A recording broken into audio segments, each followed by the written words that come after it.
Hello everybody, video games ওয়েবসাইটের পক্ষ থেকে পিএইচপি ভিডিও টিউটোরিয়ালসে আপনাদের সবাই ওয়েলকাম জানাতেছি। আমি ফয়সাল আহমেদ। সো আজকের ভিডিও টিউটোরিয়াল আমরা আরও কিছু ফাইল হ্যান্ডলিং ফাংশনস নিয়ে সম্পর্কে জানবো। সো লাস্ট টিউটোরিয়াল আমরা দেখেছিলাম কীভাবে ফাংশন কোনো একটা ফাইলে রাইট করতে হয় অথবা কোনো একটা ফাইলকে এডিট করতে হয়, কিছু লিখতে হয় ফাইলের মধ্যে। সো আজকে আমরা শিখবো কীভাবে কোনো একটা ফাইলকে রিড করতে হয়। সো আপনারা নিশ্চয়ই বুঝতে পারতেছেন যে আগে আমরা শিখেছি যে এফ রাইট ফাংশনের মাধ্যমে রাইট করা হয় অথবা এডিট করা হয়, আর আমরা এফ রিড ফাংশনের মাধ্যমে কোনো একটা কিছু রিড করতে পারি। সো এই ফিড ফাংশনটা অ্যাকচুয়ালি দুটো প্যারামিটার গ্রহণ করে। একটা প্যারামিটার হচ্ছে গিয়ে আমাদের ফাইলের ওপেন করেছি যেটার মাধ্যমে আমরা সেই জিনিসটাকে, এবং এখানে অবশ্যই আর ইউজ করতে হবে। যদি আমরা এফ রিড ফাংশনকে ইউজ করতে চাই সেক্ষেত্রে আমাদেরকে আর ইউজ করতে হবে, অন্যথায় এটা কাজ করবে না। সো আমাকে প্রথমে লিখতে হবে ওপেন, অর্থাৎ আমরা যেহেতু এই ভ্যারিয়েবলের মধ্যে আমাদের এই ফাইলটাকে এই ফাংশনটাকে স্টোর করে রেখেছি। So F read open and আমাদেরকে এখানে লিখতে হবে লেংথ, অর্থাৎ আমরা কত পর্যন্ত পড়তে চাইতেছি, কতটুকু পড়তে চাইতেছি। সো আমরা যেখানে ছিলাম সেখানে হচ্ছে একটা ফাইল রয়েছে আমাদের ডিরেক্টরিতে টেক্সট। সো এই ফাইলটার ভিতরে আমাদের সো এই ফাইলটার মধ্যে হ্যালো হাউ আর ইউ এই লেখাটা লেখা রয়েছে। সো আমরা এটাকে ওপেন করেছি আমাদের এফ ওপেন ফাংশনের মাধ্যমে, এবং এটাকে রাইট আর প্লাস মোডের মাধ্যমে ওপেন করেছি। অ্যান্ড এখানে আমরা লিখবো আমাদের লেংথ। সো আপনারা এখানে দেখতে পাচ্ছেন যে 1 2 3 4 5 6 7 8 9 10 11 12 13 14 16 17 18 19টা রয়েছে।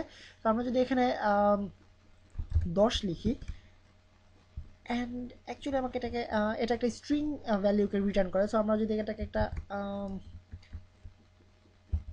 ভ্যালিউ নামে একটা ভ্যারিয়েবল স্টোর করে রেখে এটাকে যদি আমরা একো করি স্ক্রিনে, একো ভ্যালিউ অ্যান্ড পেজটাকে রিলোড করলে আপনারা দেখতে পাবেন হ্যালো হাউ পর্যন্ত লেখা এসেছে। বাট আমরা যদি এখানে 10-এর জায়গায় 19 ইউজ করি, আপনারা দেখতে পাবেন পুরো লেখাটা আমরা পেয়ে যাব। সো রিলোড করে আপনারা দেখতে পাচ্ছেন হ্যালো হাউ আর ইউ পুরো লেখাটা আমরা পেয়ে গেছি। সো এটা হচ্ছে আমাদের অ্যাকচুয়ালি এফ রিড ফাংশন, এবং এই প্রবলেমটা থেকে সলভ হওয়ার জন্য, অর্থাৎ আমরা কোনো একটা ফাইলে কতটুকু লিঙ্ক রয়েছে সেটা আমরা কখনোই জানতে পারবো না। কেননা যদি এখানে একটা অনেক বড় একটা ফাইল থাকে, অর্থাৎ অনেক কিছু লেখা থাকে এর মধ্যে, লাইক একটা ব্লগ পোস্ট এরকম টাইপের কিছু একটা লেখা থাকলে সেটা আমরা গুণে শেষ করতে অনেকক্ষণ সময় লাগবে। তো এই জিনিসটা খুবই আনএফিশিয়েন্ট একটা ওয়ে। সো আমরা আনএফিশিয়েন্ট ও ইনএফিশিয়েন্ট, যাই হোক ইংলিশে আমার পেস লেগে গেছে আসলে কোনটা ওয়ার্ড। সো বাংলা ভাষায় বলাটাই ভালো, এবং ইনএফিশিয়েন্টের বাংলা ঠিক বলা যেতে পারে আম, অদক্ষ। ইয়া, সবচেয়ে ভালো ওয়ার্ড, খুবই অদক্ষ একটা ওয়ে। সো আমাদেরকে সবচেয়ে ভালো ওয়ে হচ্ছে অন্য একটা ফাংশন ইউজ করা, যেটা আমরা এখন শিখবো, সেটা হচ্ছে ফাইল সাইজ। ফাইল সাইজ নামে একটা ফাংশন রয়েছে। এই ফাংশনের মাধ্যমে আমরা কোনো একটা ফাইলের সাইজ, অর্থাৎ ফাইলের মধ্যে কত লাইন রয়েছে অথবা কতগুলো ক্যারেক্টার রয়েছে সেটা আমরা গুনে বের করতে পারি। সো এখানে আমরা যে ফাংশনটা ইউজ করবো সেটা হচ্ছে ফাইল সাইজ অ্যান্ড আমাদের ব্র্যাকেটে থাকবে আমাদের ফাইল নেমটা। So text dot TXT. So এখন যদি আমরা রিলোড করি আপনারা দেখতে পাবেন পুরো ফাইলের লেখাটা আমরা পাচ্ছি। বাট আমরা এখন যদি আমরা এই ফাইলটাকে এডিট করি, ধরা যাক যে কোনো এডিট করলাম, আমরা এখানে দেখলাম আই এম ফাইন। সো এখন আমরা আমাদেরকে আর ডিটারমাইন করে দিতে হবে না যে আমাদেরকে লিখে দিতে হবে না যে কতটুকু রিড করতে হবে। এখানে আমাদেরকে কোনো নাম্বার লিখতে হচ্ছে না। আমরা ফাইল সাইজ ফাংশন ইউজ করার ফলে আমরা পুরো লেখাটা এখানে স্ক্রিনে প্রিন্টেড আউট পাচ্ছি।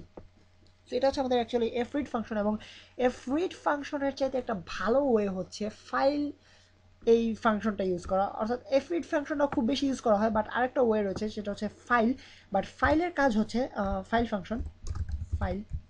সো বাট ফাইলের কাজ হচ্ছে গিয়ে এটা অ্যাকচুয়ালি আমাদেরকে অ্যারেতে এটা আমাদেরকে অ্যাকচুয়ালি অ্যারেতে আমাদেরকে ভ্যালিউগুলো স্টোর করে রাখে। আমাদের এখানে যদি 3টা লাইন লেখা থাকে, আমাদের কোনো একটা ধরা যাক আমাদের এই ফাইলের মধ্যে 2টা লাইন রয়েছে। সো 2টা লাইন যদি আমরা আলাদা আলাদা 2টা লাইন থাকে, সো প্রত্যেকটা লাইনকে আমাদের এই ফাইল ফাংশনের মাধ্যমে আমরা স্টোর করে রাখতে পারি অ্যারেতে। সো ফাইল ফাংশনের ভিতরে আমাদেরকে অ্যাকচুয়ালি এখানে কোন প্যারামিটারটা ইউজ করা আমার ঠিক মনে পড়তেছে না। সম্ভবত পুরো প্যারামিটারটা অথবা শুধুমাত্র ফাইলের নেম ইউজ করা হয়। দেখা যাক এখন আমরা দেখতে পাবো কীভাবে। অ্যাকচুয়ালি আমাদেরকে নেম ইউজ করা হয় ফাইলের নেম। এখানে আমরা ইউজ করবো টেক্সট ডট টিএক্সটি।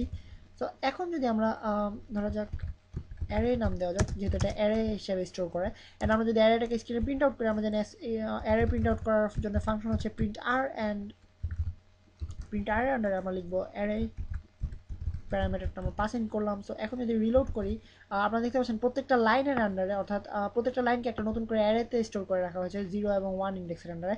তো আমরা যদি আরেকটা লাইন অ্যাড করি, যেমন ধরা যাক অ্যান্ড ইউ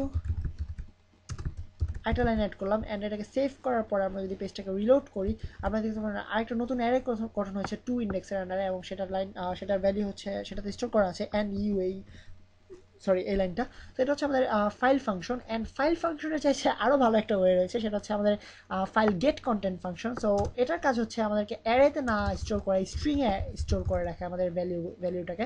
সো এখানে আমাদেরকে ইউজ করতে হবে ফাইল গেট কন্টেন্টস, এটা হচ্ছে আমাদের ফাংশনের নামটা। সো ফাইলের পরিবর্তে আমরা ফাইল গেট কন্টেন্টসের মাধ্যমে আমরা যদি এক্সট্রাক্ট করি আমাদের ভ্যালুটাকে স্টোর করি সেক্ষেত্রে এটা অ্যারেতে স্টোর না হয় স্ট্রিং হিসেবে স্টোর হবে। সো আমরা যদি এটাকে একো আউট করি স্ট্রিং অ্যান্ড পেজটা রিলোড করে আপনারা দেখতে পাবেন পুরোটা একটা স্ট্রিং হিসেবে এসেছে, বাট একটু প্রবলেম রয়ে গেছে সেটা হচ্ছে আমাদের স্পেসটা আমাদের একটা এন্টার অর্থাৎ একটা নিউ লাইনের পরিবর্তে একটা স্পেস হিসেবে পুরোটাকে একটা স্ট্রিংয়ে স্টোর করা হয়েছে যেখানে আমরা নিউ লাইন না পেয়ে আমরা জাস্ট একটা স্পেস বার পাচ্ছি। সো এটা হচ্ছে আমাদের actually file get content function এবং এর আরেকটা ফাংশন রয়েছে এরকম আপনারা নিশ্চয়ই বুঝতে পারতেছেন যেহেতু আমরা এফ রিড এবং এফ রাইট দুটো ফাংশন রয়েছে ঠিক এরকমভাবেই ফাইল গেট কন্টেন্টের মতো আরেকটা ফাংশন রয়েছে যেটার মাধ্যমে আমরা কোনো একটা ফাইলে লিখতে পারি কোনো একটা কিছু। সো এটাকে বলা হয় F put contents. So F put contents sorry G put নয় put contents. So F put কন্টেন্টসের মাধ্যমে আমরা যে কোনো কিছু লিখতে পারি আমাদের আমরা যে কোনো কিছু লিখে রাখতে পারি আমাদের আমরা ফাইলটাকে এডিট করতে পারি আমাদের যে ফাইলটাকে এডিট করতে সেটাকে আমরা এডিট করতে পারি। সো এর মাধ্যমে এই ফাংশনের মাধ্যমে আমাদেরকে যে প্যারামিটারগুলো ইউজ করতে হয় সেগুলো হচ্ছে দুটো প্যারামিটার, একটা হচ্ছে আমাদের ফাইল নেম অ্যান্ড আমরা যে জিনিসটা ইনপুট করাতে যাচ্ছি। সো ধরা যাক আমাদের আমরা কিছু ইনপুট তৈরি করি এখানে। সো ইনপুট অ্যান্ড অ্যাকচুয়ালি আমাকে আমি এটা একটা ভ্যারিয়েবল হিসেবে তৈরি করতে চাচ্ছি। সো ইনপুট আমি একটা স্ট্রিং যদি ইনপুট হিসেবে ইউজ করি ইটস সানি ডে।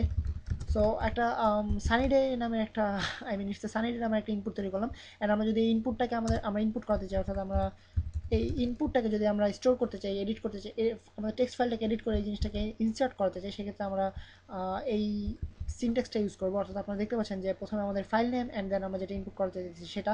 সো এখন যদি আমরা আমাদের ডিরেক্টরিতে যাই এবং এই ফাইলটাকে ওপেন করি আপনারা দেখতে পাবেন যে এখানে নতুন একটা লাইন চলে আসে it's a sunny day. But এখানে একটা প্রবলেম হচ্ছে যেটা হচ্ছে আমরা আর ইউজ করেছিলাম। সো এই কারণে আমাদের আর প্লাস ইউজ করেছিলাম। সো এই কারণে আমাদের এটা নতুন করে রাইট করা হয়েছে এবং অ্যাপেন্ড করা হয়নি।